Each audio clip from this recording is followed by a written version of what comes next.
ណាគេថាមានលុយ$100,000ទើបអាចជិះរថយន្ត Toyota Vios CX បានមានត្រឹមតែ$3,000ជាងទេក៏បងអាចខ្លាចជាម្ចាស់រថយន្ត Toyota Vios CX បានដែរ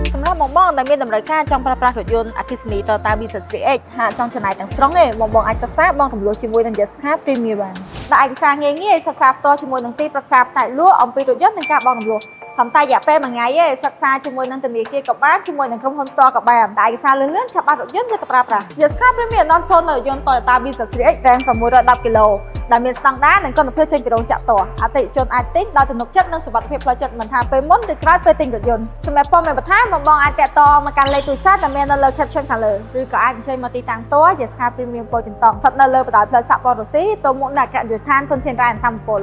សូមអរគុណជម្រាបលា